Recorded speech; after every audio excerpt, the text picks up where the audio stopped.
gonna slow it down. Okay, your computer's not messed up, but that is how banjo players really look in slow motion. You rarely ever see it because it's up to speed. But today I've decided to slow it down. We're going to play a slow version of a gospel song, probably the most famous of all time, Amazing Grace. I've been getting tons of requests for gospel-related material, and I'm happy to oblige. I just came up with this version a few months ago when I had to play for a funeral for my wife's grandpa. His favorite instrument was banjo, of course, isn't it everyone's? And he loved the song Amazing Grace. So I'm going to show you how to play it today, and I'm going to play it for you once. It's nice and slow, and then I'll slow it down some more and try to instruct you a little bit on it. Hope you enjoy it. Adios.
Okay, now for the learning part. I'm not going to try to get way deep into the theory because I may lose you. I probably won't explain it well. And second of all, it's not really that important if you're just wanting to learn how to play the song. So in this lesson, not to say theory is not important. I didn't say that. I'm just saying right now I'm going to teach you just where to put your fingers. If you want to know the theory behind it, write me and I'll try to explain to you. But this one starts off with just a slide up to the G. Okay, easy enough, up to the 5th fret. Now we're going to work some little third intervals, all based out of our G chord, right? But we're just going to use those middle 2 fingers. It's going to sound like this, right?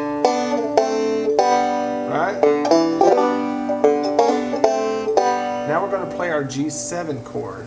A lot of times we want to introduce that 7th tone, which is an F in this case, if we're in G, to set the listener's ears up to go to the 4 chord.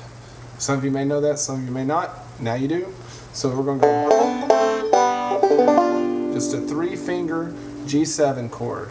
Bar the first 2 strings there, and then on the 4th fret of our G string. Now we work those little thirds again.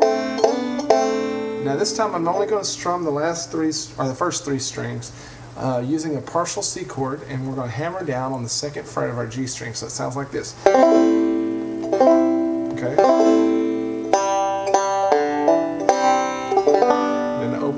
Okay, not too hard. Okay, I'm pinching right there. I'm pinching the G string and the B string, which is fretted on the 1st fret. And then you strum open. Okay, now we're back into our G chord now, and I do this little triplet lick. It's really easy. You just pick the D string 1 time, then we're going to hammer on twice, and that's going to take us up to our G string. It sounds like this. Okay, easy. Pick the D string once. Hammer on the 2nd and 4th frets.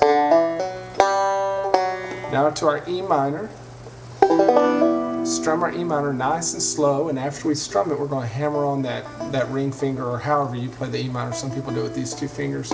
But now we're going to work the thirds again. This time more of a full G chord up here. Got me? I'm playing everything except that ring finger on the low D string. And then work our thirds again, jazz it up a little bit, do that little slide there. Now we're in D, and we're going to do this little tricky little D lick, but we're going to bar on the 5th fret, which is actually a C chord, with our 1st finger, and then also place our ring finger on the 4th string, the low D string, on the 7th fret. And we're going to play the inside string, so it's going to sound like this. We're going to slide up 1 fret, change to our middle finger on the 7th fret. Got that? So this note stays the same. The only thing that's moving is this. And we just changed fingers here. So that's going to set us up for a D7 augmented chord. Okay? Then we're going to strum nice and slow. And what that is on the low D string we have a 7th fret fingering. On the G string, the 3rd string, we have a 5th fret fingering. On the B string, we have a 7th fret fingering. And on the 1st string, the D string, we're going to have an 8th fret fingering. Kind of a weird chord, but it sounds cool, huh? Now we're going to move up the neck a little bit, and I do that by sliding up to the 12th fret from the 10th on the B string. After I slide there, then you saw that I slid on my 1st string up to the 14th fret. We're just kind of following the melody and jazzing it up a little bit. Then we're going to strum nice and slow. I hammer that. Now a little jazz or blues lick. Okay? You see what I'm doing? That's the 11th and 12th frets on the 2nd and 1st string. And I'm pulling off on that B string from the 11th to the 10th fret. But I'm playing that 12th fret with it. And then I finger the 12th fret on my G string. Then we're going to work those thirds, but it's just in a different inversion here. Once again, introducing that 7th tone to take the listener to the 4 chord. And here we're going to, now when we go to the 4 chord, we're going to bar the first 3 strings there on the 5th fret. And that's the only ones we're going to strum. And after we strum it, we're going to hammer on, kind of like we did down here. We're doing the same thing, it's just a different inversion. Hear the similarities? Okay, they're just flipped. The inversion's flipped. So now we're going to leave our fingers there, but on the G string, the 3rd string, we're going to fret the 6th fret, and we're going to bring our pinky down, and on the D string, the 4th string, we're going to fret our 8th fret and strum that nice and slow while we still have this barred, right? So it sounds like this. Okay, now that's going to set us up for the E minor, and I do just a little fast lick here. Okay, it's real easy. I'm just fretting the B string on the 5th fret and doing a forward roll through it. Now I changed my fingering to a ring finger because we're fixing to do a big stretch for an E minor. Okay, and that's going to be the 5th frets on both the D and the B string. I use those 2 fingers. The 4th fret on the G string, and then we reach all the way down and grab the 2nd fret on the low D string. So it sounds like this. Okay, that is a stretch, I know. Now we're going to work what's called some 6th intervals. Earlier we were messing with thirds. Now we're going to, same notes, it's just inverted different, and now they're called 6th. And if you ever had a lesson with me in person, I explain all that to you. But that's where we're going to go next after the E minor. Now we're going to do kind of a weird chord here. That's the G string fretted on the 5th fret, the B string on the 7th, and the high D string is on the 9th. Then we're just going to work that high D string down fret by fret all the way back to the 7th fret. Strum again. Okay. And then this is our last little lick. We're going to bar our 5th fret again, and we're going to play the last 3 strings like this.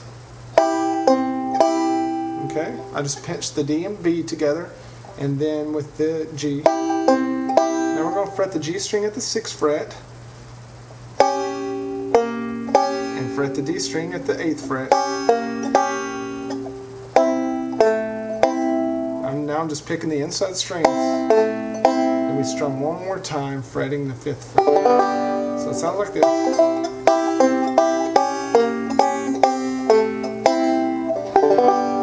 There you go. Hope you enjoyed it.